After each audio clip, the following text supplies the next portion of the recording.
네, 오늘은 OCI 홀딩스에 대해 좀 자세히 들여다보겠습니다. 사업 구조부터 재무, 전망까지 핵심만 빠르게 한번 살펴보죠. 우선 사업 영역부터 볼까요? 크게 네 가지로 나뉘는데 화학 소재, 이게 매출의 절반이 넘네요. 55%로 가장 크고요. 그 다음이 도시개발 15%, 에너지 솔루션 14%, 그리고 요즘 주목받는 신재생 에너지 부문이 한 11% 정도 차지하고 있습니다. 네, 맞습니다. 그 신재생 에너지 부문에서 가장 중요한 게 역시 폴리실리콘이죠. 이게 태양전지, 또 반도체 웨이퍼 만드는데 핵심 원료인데 2024년에 중국에서 너무 많이 만들어서 가격이 확 떨어졌었잖아요. 근데 최근에 분위기가 좀 달라졌어요. 중국이 구조조정을 본격적으로 하면서 가격이 다시 오르기 시작했거든요. 특히 지난 7월 한 달 동안에만 27%나 급등했습니다. 27%요? 와, 정말 극적인 반등이네요. 그럼 이 상승세 계속 갈 수 있을까요? 앞으로 가격 전망은 좀 어떻게 보세요? 몇 가지 긍정적인 요인이 있긴 합니다.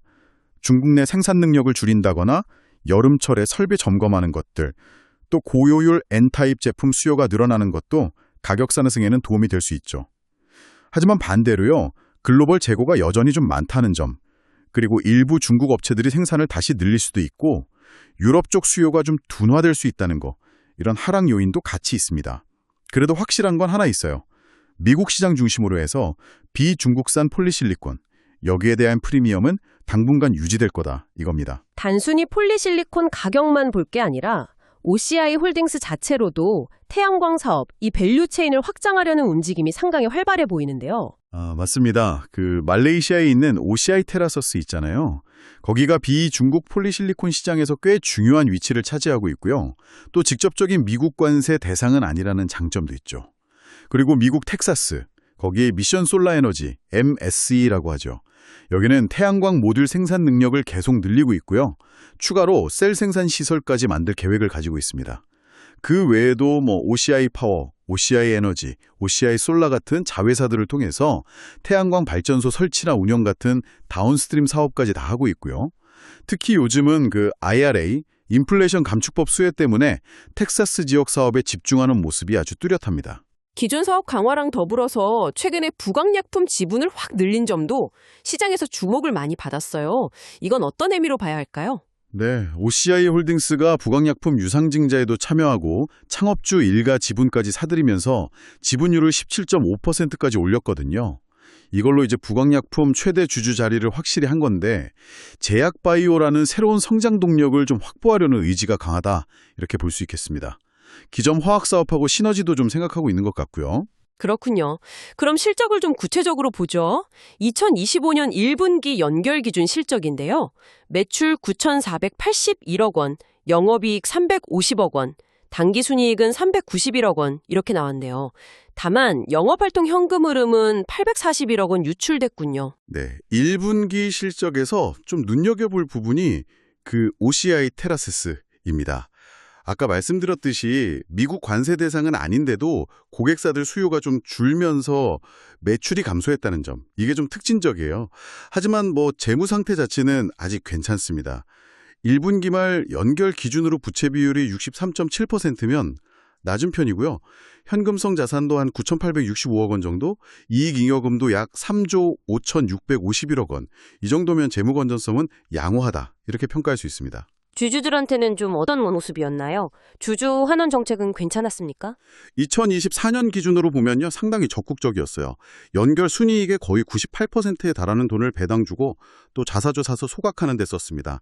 주주 가치를 높이려는 의지가 꽤 강하다고 볼 수 있는 부분이죠. 그런데 2025년 2분기 잠정 실적 보니까 적자로 돌아섰더라고요. 1분기랑 분위기가 확 다른데 하반기 전망은 좀 어떨까요? 네, 2분기 적자 전환, 이게 미국의 그 복잡한 관세 정책 불확실성 때문입니다.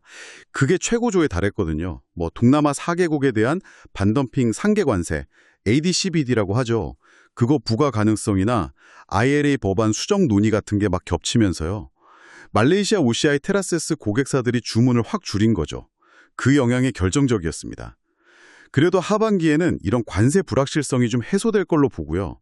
미국 내 태양광 모듈 가격도 좀 오를 걸로 예상돼서 2분기가 바닥이고 실적은 개선될 거다 이렇게 기대하고 있습니다. 이런 불확실성에 대응하기 위해서 다른 노력들도 하고 있겠죠, 당연히. 물론이죠. 태양광 말고 다른 쪽으로도 힘을 쓰고 있습니다. 반도체용 폴리실리콘이라든지 2차 전지 음극재용 특수 소재, 그 실란가스 CIH4 같은 거요.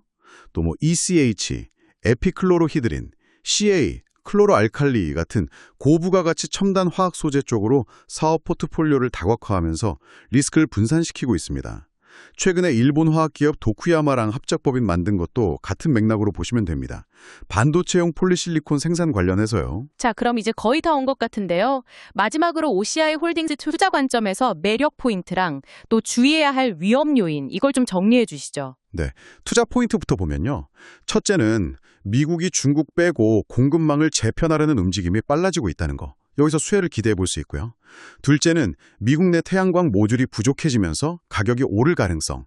셋째는 중국 태양광 산업 구조 조정이 진행 중이라는 점. 그리고 PBR, 주가 순자산 비율이 낮다는 점하고 배당 매력도 있고요. 마지막으로 부강약품 인수를 통해서 새로운 성장 동력을 확보할 가능성, 이런 것들을 꼽을 수 있겠습니다. 반대로 리스크 요인도 분명히 알아둬야겠죠. 어떤 점들을 주의해야 할까요? 네, 리스크 요인으로는요. 미국에서 전기차나 태양광 관련 세액 공제 정책이 혹시 축소될 가능성, 이게 하나 있고요. 또 글로벌 태양광 시장의 공급 과잉 문제가 계속될 수 있다는 우려. 그리고 부강약품 지분을 추가로 인수하면서 단기적으로 자금 부담이 생길 수 있다는 점, 이런 것들이 주요 리스크라고 할 수 있겠습니다. 네, 맞습니다. 그러니까 OCI 홀딩스는 지금 태양광 시장 변동성이 상당히 크잖아요. 이런 상황 속에서 기존 화학사업 경쟁력은 더 키우고 첨단 소재 쪽으로 다각화하면서 동시에 제약, 바이오라는 새로운 분야에서 또 성장 기회를 찾으려는 그런 중요한 전환기에 있다. 이렇게 정리할 수 있겠네요.